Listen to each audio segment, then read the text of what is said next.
May 10, 2023. Well, yesterday there was a meeting in the White House between President Biden and the leaders of Congress, uh, Chuck Schumer and Mitch McConnell in the Senate, of course, and Hakeem Jeffries, and of course, and the Speaker of the House, Kevin McCarthy, and of course, Kevin McCarthy and Biden are the two main players here because the Senate has pretty much opted out, given the filibuster rule as such. The Senate is further away from agreeing on what to do than even the House is. But the Republicans did manage to put together a proposal to increase the debt limit adequately to avoid the current the financial crisis of the United States defaulting, and at the same time to try to restrain future spending to the fiscal 2022 level. Of course, fiscal 23 is already, 2/3 done pretty much. Of course, there probably is a spending backlog coming forward, but actually, um, but the real focus of this is obviously a 10-year budget plan going forward, and the idea is to roll back the spending a year and then I guess to hold it at that level. Now I'm assuming, based on everything I've been able to read, we're talking about with inflation adjustments in there, but no real increases. I guess there's always this sort of an issue in the way we look at this thing. But the problem that's faced is that first of all, you have a very small Republican majority of 5 members, one of whom is now going to be, as I just heard yesterday, is going to be indicted by the federal government. So, um, as we all are, but at any rate, which will eventually cut us to 4, I guess, until and the special election there probably will favor the Democrat, I think. But that's a whole different issue. The reason on that one is, well, let's not get too far off on that, but that's because the governor's race in New York pulled in some Republican winners that probably wouldn't have occurred if it hadn't been a close by New York standards race for the governor. And there will be no governor's race during the special election. Well, we'll see how that plays out. But the key thing is a very slim majority and distant Republicans that are not good team players who, and in fact, in this case, the Republicans that didn't vote for this deal weren't people that agreed with the Democrats. These were people that want even deeper cuts. So, and of course, all this would disrupt, of course, the general thrust of programs. I mean, we have a kind of a what do you call it, the irresistible force versus the immovable object kind of problem here, by analogy. The momentum of government spending is relentlessly up, and on the other hand, the ability within current tax levels to actually fund it is limited. And of course, Republicans are absolutely against raising taxes, and the Democrats have promised not to raise taxes on people under $400,000 a year. Well, that's families of, okay, and I guess it's married couples basically. But the point I'm getting at is, and of course, there's some nuances to that, and we all know that this isn't perfectly true. But the point is, the idea of doing a general across the board tax increase is not currently not acceptable to either party. And so the result forces one into spending cuts. But of course, spending cuts with things they're the sacrosanct items you don't want to cut, such as the Medicare and Social Security, of course. And then on the other hand, you have defense, which has the problem that even if somebody wanted to cut it, given the current support for Ukraine and its war with Russia, and then the emerging Chinese threat, and the depletion of defense resources that's occurred out of the war with, supporting the Ukraine war. I mean, it doesn't seem like defense is an area where we could cut either at this point. So the result falls on the remaining discretionary budget, which is quite small. Basically, aid for the poor and all kinds of government workers, government agencies, and of course, cutting the IRS has the effect of presumably cutting the potential tax revenue that would occur under the existing Biden plan. But if you like these videos, please give me a like, as it helps out with the algorithm. And of course, we always want more subscribers.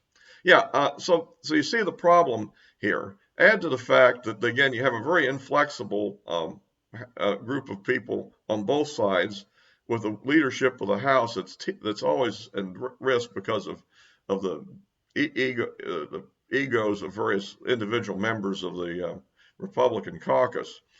Makes this a very challenging problem. But add to the fact now that the Treasury Secretary said that the country is going to start hitting this debt wall sometime around the 1st of June or shortly thereafter, where previously we thought we had until July. So this all leads to a kind of a looming crisis of sorts. And I think it's a real problem the Republicans are going to face, because given the fact that the media is primarily controlled by Democrat advocates, with the exception, of course, of Fox News and, of course, Newsmax and some smaller things, that there's going to be an attempt to, when this thing hits bad, is to blame the Republicans, of course, as always. So anyway, that's kind of the situation. It's kind of hard to see how we get out. The basic idea of the Republican plan makes sense, except for the facts I just stated. If you could cut across the board on everything, that would work pretty well, but there's just the reasons I said doesn't make it exactly practical. It's not that I don't want to do it. I mean, I'm all for the idea of having less spending. And of course, the problem is that ever since Democrats got control, they've been spending out of control. I mean, just spend, spend, spend. And presumably this is all part of their plan to secure majorities. The idea is that spending money gets people to vote for them, because the debt issues really don't hit home that much. And so I'm just saying that the Republicans under McCarthy have a really hard row ahead, particularly given that the Biden administration appears to have taken the idea of just to wait and to the point that eventually somehow the Republicans will cave and pass a debt limit with very modest spending cuts. And in fact, this may be what would happen, except for the fact that, can the Republicans actually pass such a thing? That is without, and still not have a challenge to speakership, a complete chaos, and disrupt every other thing they're doing or attempting to do. And the only, at the margins, the only thing they really can do is hold hearings, which will probably be poorly covered by the bulk of the media, which is Democrat propagandists. In other words, they obviously have to appropriate things, but if they don't, the blowback is pretty severe. So that's kind of where we are here on this thing. And of course, ultimately, looming ahead over the 10-year plan is a true financial problem at some point. You can't keep doing this forever. The only question is, we don't know exactly when we have to stop. And if we let it stop that way, it will be catastrophic cuts on everything all at once, and it won't be good. But and of course, added to the fact is that our policies recently in the Ukraine war of massive sanctions have sort of rattled the rest of we might call the non-aligned world. I mean, in other words, the core U.S. You might call it the trilateral world, if you remember the Trilateral Commission. Europe. Europe, United States, and Japan, and of course throw in South Korea. But the point is, those that aren't close U.S. allies are very nervous right now, because we've shown that, hey, we can really try to shut you down with economic sanctions just anytime we want to. So now they're trying to work to get out of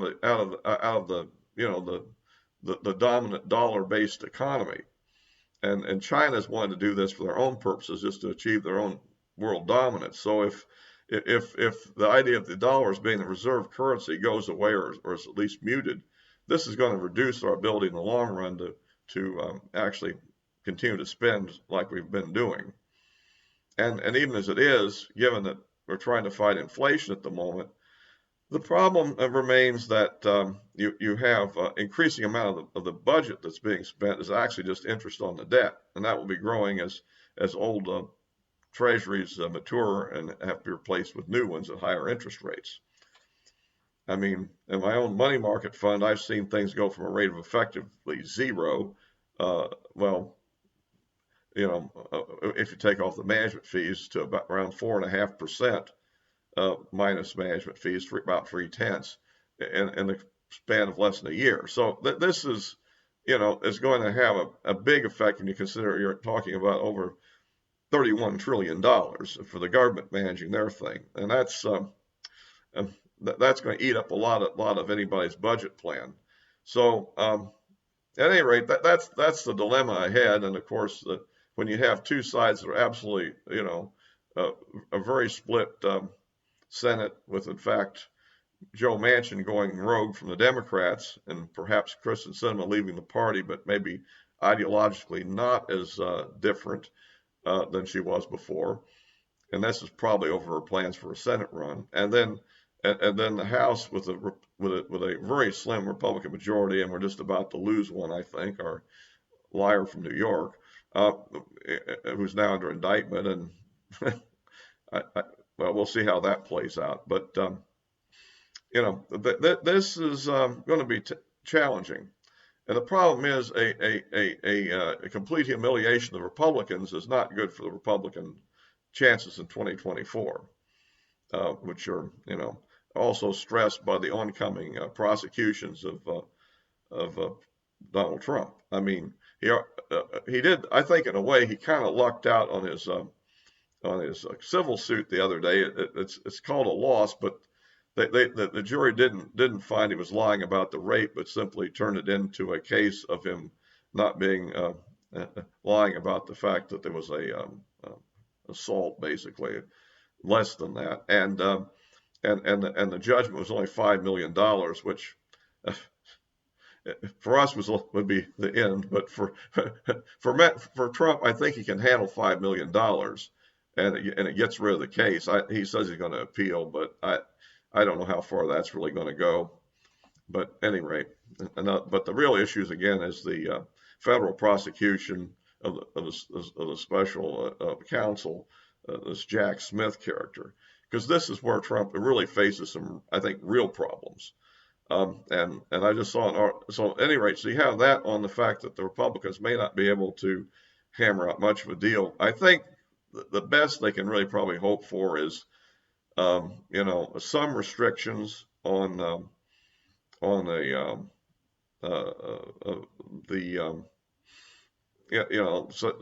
spending, like criteria for certain kinds of benefit programs like Medicaid and the food stamp program, particularly for single individuals without children, which is, again, okay, that's not exactly going to save us from the kind of spending we got, and rescinding some of the unspent COVID money and maybe a few other things. The idea that the Democrats are going to agree to all this, I think, since they seem to be willing to completely trash the country anyhow, I think the problem is that the Republicans may want to have a responsible financial plan, but I think the Democrats just want to score political victories at any cost, and whatever damage is done to the country, well, that so be it. They figure their media will cover for them, and they probably will. So anyhow, that's kind of what I think about this. It is good at least that they're meeting now, and maybe they'll hammer out something. But the situation looking forward doesn't look very good until the Republicans were to get control of the government completely. But remember, even then, we're set up for real problems because of the issues of the various demands on funding that we have, and the lack of any support to spend the money. And of course, raising taxes is not the answer either. That'll eventually suppress the economy as well, and not be good either. So, and probably will get whoever does it voted out of office in the next election. So anyway, that's the way it is. I'll be posting this on Rumble as well as here, and of course the addresses of my social media accounts are in the description below. And you can, of course, follow me particularly on Twitter. I post most frequently there on various day-to-day things, and of course, more occasionally on the others. I'll be wrapping this up for now, and until next time.